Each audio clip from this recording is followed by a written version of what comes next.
What's up, everyone? Welcome to Program Your Remote. Today we're going to be looking at a GM programming procedure that covers many of the new GM models, 2015 to 2016 and newer.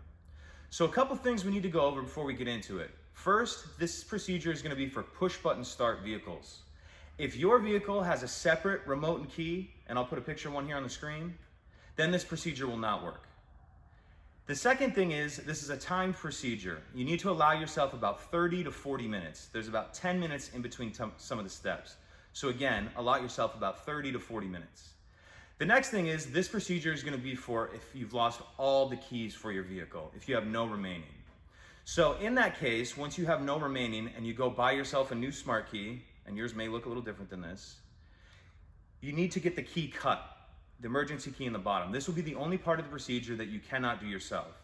So in order to start the procedure rather, we need to have our smart key unprogrammed with the key cut. So once we get to that point, let's go ahead and jump into it. So now we're looking at the driver's door.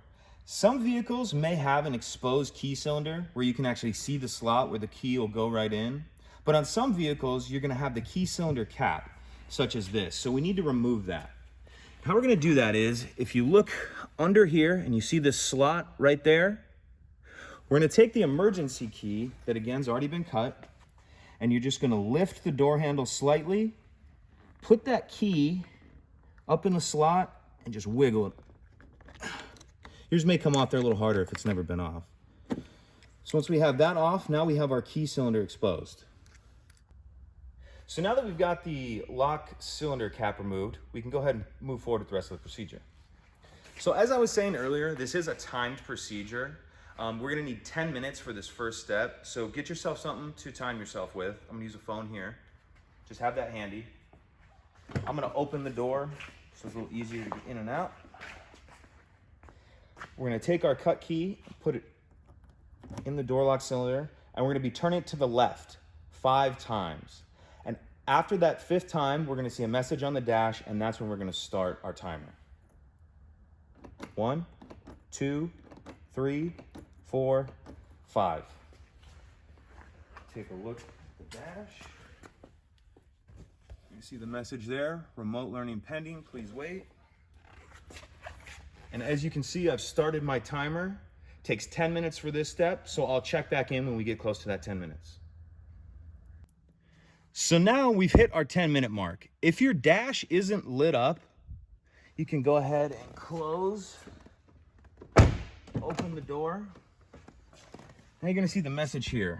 Press engine start button to learn.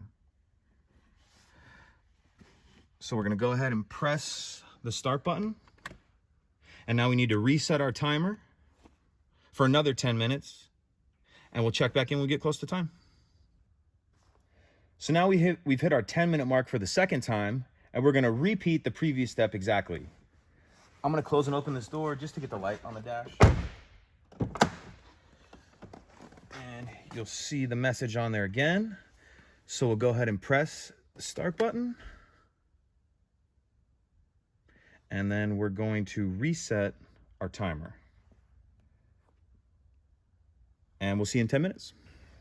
So now we've reached our 3rd and final 10-minute mark. So we're gonna go ahead and close and open the door just to light up the dash. And we're gonna go ahead and press the stop start button. Now you may or not be able to see there, it says ready for remote 1. So we're gonna take our transmitter and we're gonna put it in the center console. And if you can see here, there's a pocket for it right there. That may look a little different depending on your vehicle. So we want to put the transmitter in that pocket with the buttons facing the rear.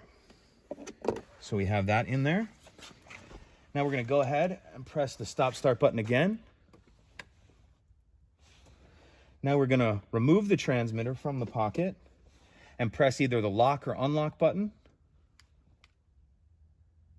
And now we're going to hold down the start button for 12 seconds to exit programming mode. 1, 2, 3, 4, 5, 6, 7, 8, 9, 10, 11, 12. So now let's test the remote. That's a working remote.